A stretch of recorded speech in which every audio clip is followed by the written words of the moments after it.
dengan waktu 15 menit, Bu. Wah. Silakan Ibu Bupati Lubu Utara, silakan Bu. Terima kasih Pak Dr. Suryanto yang moderator kita pada hari ini dan para narasumber lainnya.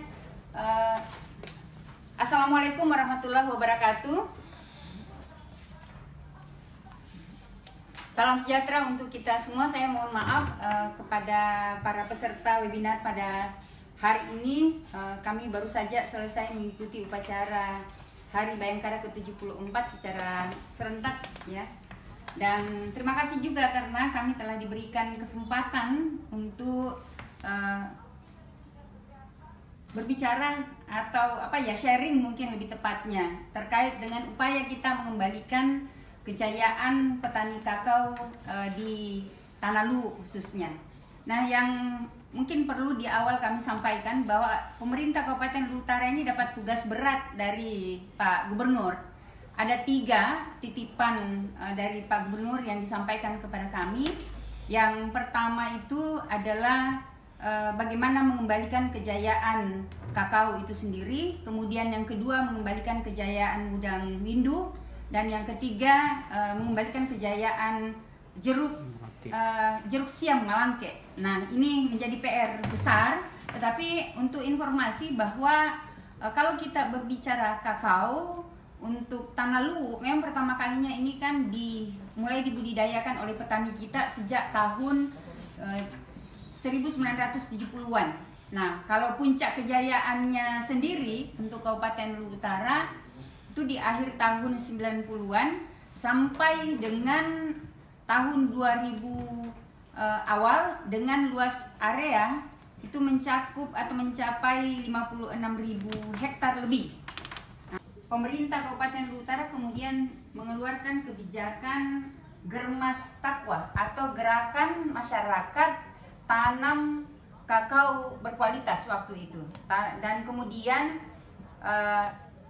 program Germas Takwa ini diadopsi oleh pemerintah pusat menjadi program Gernas Kakao.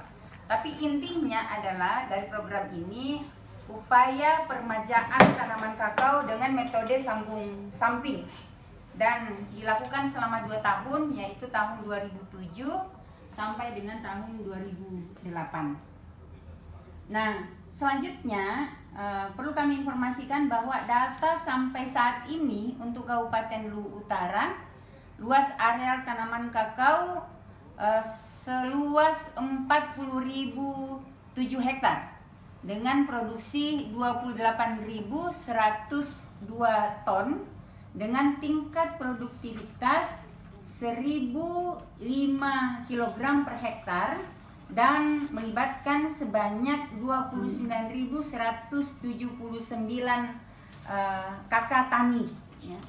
Nah, kemudian memang ada beberapa masalah dan kendala yang kami hadapi dalam pengembangan tanaman kakao di Kabupaten Luwu Utara. Yang pertama itu adalah bencana banjir yang tiap tahun terjadi di sepanjang daerah aliran Sungai Rongkong, kemudian daerah aliran Sungai Baliase, dan daerah aliran Sungai Kanciro. Dan perlu saya sampaikan kepada seluruh peserta bahwa Luwu Utara ini dikelilingi oleh 8 sungai besar. Dan 8 sungai besar ini semua adalah kewenangan pemerintah pusat. Nah, kemudian genangan air selama 5-7 hari kita ketahui itu dapat menurunkan produksi, bahkan berpotensi menyebabkan kematian tanaman.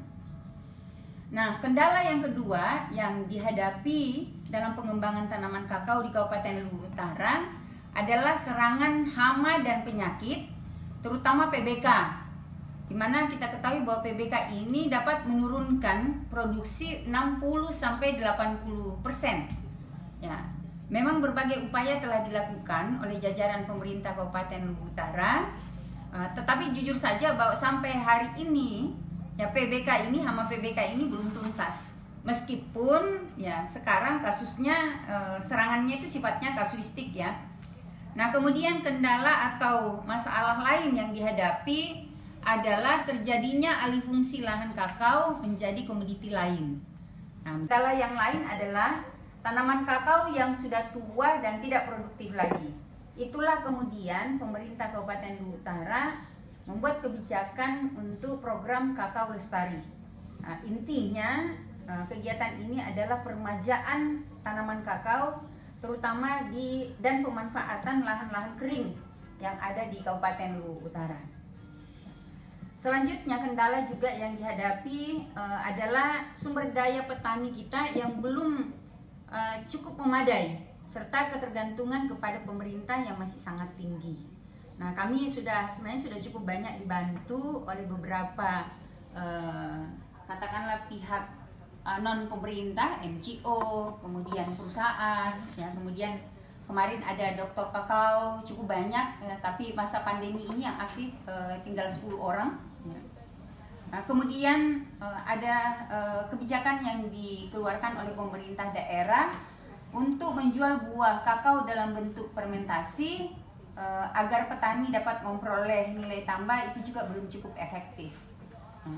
Selanjutnya, kebijakan pemerintah dalam mendukung pengembangan tanaman kakao di Kabupaten Luwu Utara, yang pertama, kami menjadikan kakao ini sebagai prioritas utama dalam program pembangunan pertanian pada subsektor perkebunan sebagai upaya mengembalikan kejayaan kakao di Kabupaten Luwu Utara. Ada terkait dengan sektor pertanian, kami punya 3 slogan. Ya, yang pertama itu adalah sagu abadi, kemudian kakao lestari, dan sawah berkelanjutan. Nah, fokus untuk kakao lestari ini, pemerintah kemudian membuat kebijakan penganggaran yang berpihak pada petani kakao, terutama dalam penyediaan bibit, kemudian sarana produksi, maupun pengembangan infrastruktur untuk mengakses kantong-kantong produksi. Kemudian kami juga membangun kebun entris kakao yang ada di Desa Batu Alang dan di Kecamatan Sabang Selatan dengan Desa Marobo, Kelurahan Marobo di Kecamatan Sabang. Ya. Selanjutnya Pemda juga telah membangun kebun induk kakao dengan sebagai sumber benih batang bawah ini di Desa Bakka, Kecamatan Sabang. Selain itu juga menjalin kemitraan dengan lembaga-lembaga pemberdayaan seperti MCI, ya, Swiss Contact, PT Mars, PT Olam, dan ada beberapa lembaga lainnya terutama dalam pemberdayaan kelompok tani. Tahun terakhir kita lihat sebenarnya memang di awal ada peningkatan, ada perkembangan yang cukup menjanjikan, ya. Kita lihat dari 2015 ke 2016 itu ada penambahan luas areal tanam, ya, dari 36.212, 2016 itu jadi 38.127, dan seterusnya sampai dengan 2019 luas arealnya itu ada 40.007. Nah, target kami, ya, bagaimana agar potensi pengembangan yang sampai 56.000 itu dapat kembali, minimal sampai itu. Ya. Nah, kemudian kalau terkait dengan produksinya, memang betul, ya, ini harus terus kita genjot, kita dampingi, karena produksi ini kan sangat banyak terkait dengan sumber daya, ya, pendampingan mungkin, ya, dengan bibit serta pupuk mungkin, ya, itu juga menjadi kendala tersendiri. Tetapi sampai hari ini, setahu catatan kami, dengan produksi 28.102 ton masih menjadikan Kabupaten Luwu Utara sebagai kabupaten dengan produksi terbesar, ya, khusus untuk kakao ini. Begitu kira-kira, ya, Pak Kadis Perhubungan, Perkebunan, maaf. Iya. Nah, kemudian kalau kita lihat dari hasil yang diperoleh dari upaya peningkatan produksi dan kualitas kakao di Kabupaten Luwu Utara, nah, luas arealnya tadi meningkat, kemudian produksinya juga alhamdulillah meningkat, ya, 26,04%, dan produktivitasnya meningkat dari 990 kg per hektar menjadi 1.000 5 kg per hektar. Saya tahu persis bahwa ini sebenarnya jauh dari target optimal ya, karena masih bisa dioptimalkan. Saya pernah misalnya bergabung dengan kelompok komunitas kakao ya, itu sering jalan bareng. Mereka katakan kalau sebenarnya kita bicara potensi 1 hektar itu kan bisa sampai 3.000 kilogram. Nah, bagaimana kemudian mendorong petani kita? Nah, ini menjadi PR bersama tentu saja. Nah, tapi di sisi lain ada kebanggaan tersendiri karena petani Kabupaten Luwu Utara ini alhamdulillah itu sukses menciptakan klon unggul nasional ya. Jadi ada MCC 01, kemudian ada MCC 02. Dan kalau penghargaan terhadap bupati ini maksudnya penghargaan terhadap jajaran pemerintah Kabupaten Luwu Utara pada tahun 2018 sebagai pemerintah peduli perkebunan berkelanjutan. Dan pada tahun 2019 juga ya, ketua asosiasi kakao kami itu mendapat apresiasi sebagai pelopor sambung pucuk kakao. Dan yang terakhir ya, ada salah satu desa di Kecamatan Masamba yaitu Desa Toradda itu ditetapkan sebagai desa pelopor mandiri benih dari Kementerian Pertanian.